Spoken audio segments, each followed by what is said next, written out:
மனைவி தன் கணவனுக்கு தினமும் காலையில் அனைத்தையும் தயார் செய்து வைக்கிறார். தன் மனைவி அவனுக்காக அனைத்தும் தயார் செய்தாலும் அவள் சொல்லும் எந்த ஒரு வார்த்தையும் அவன் கேட்காமல் லேட்டாகுது, வெளியே போகிறேன் என்று சொல்லிவிட்டு வெளியே சென்று விடுகிறான்.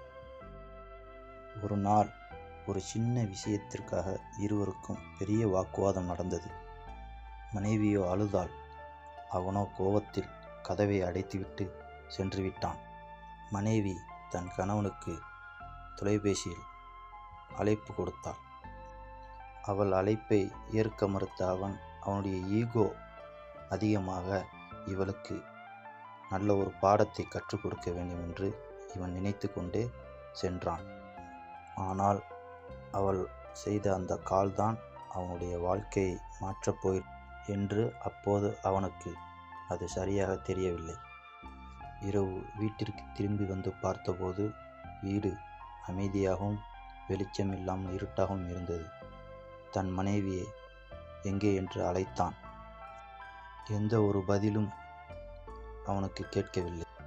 தன் மனைவியின் செல்போன் மட்டும் மேஜை மேலே இருந்தது.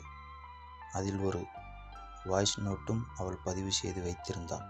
அதை அவன் ஓப்பன் செய்து பார்க்கும்போது அவளுடைய குரல் தளர்ந்து இருந்தது. அதில் அவள் கூறியது, எனக்கு மூச்சு திணறல் உண்டாகிவிட்டது. நான் உனக்கு கால் செய்தேன், நீ எடுக்கவில்லை என்றாலும் பரவாயில்லை. என்னை நீ பார்க்கும்போது சிரித்த முகத்தோடு என்னை பார்த்தால் எனக்கு அதுவே போதும். மனைவி வாய்ஸ் நோட்டில் சொல்லி முடிக்க மனைவியோ அவசர ஊர்தியில் மருத்துவமனைக்கு சென்றார். மனைவி அவனுக்கு தொலைபேசியில் அழைப்பு கொடுத்தபோது அவன் அதற்கு பதிலளிக்காததை நினைத்து மனம் குன்றி தான் செய்த தவறை உணர்ந்து மிகுந்த மனவேதனையுடன் கண்ணீருடனும் கீழே அமர்ந்து அழுதான்.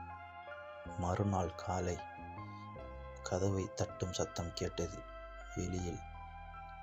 உடனே இவன் திறந்து பார்த்தபோது தன்னுடைய மனைவி சோர்ந்த முகத்துடனும் ஆனால் அதில் ஒரு புன்னகையோடும் நின்று கொண்டிருந்தாள்.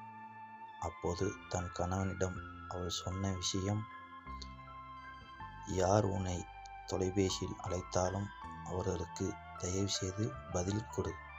ஏனென்றால் நீ எடுக்காமல் போகும் அந்த அலைபேசியின் அழைப்பு ஒருவருடைய வாழ்க்கையே மாற்றிவிடும். அந்த நாள் முதல் அவன் எந்த ஒரு காலையும் மிஸ் பண்ணவில்லை.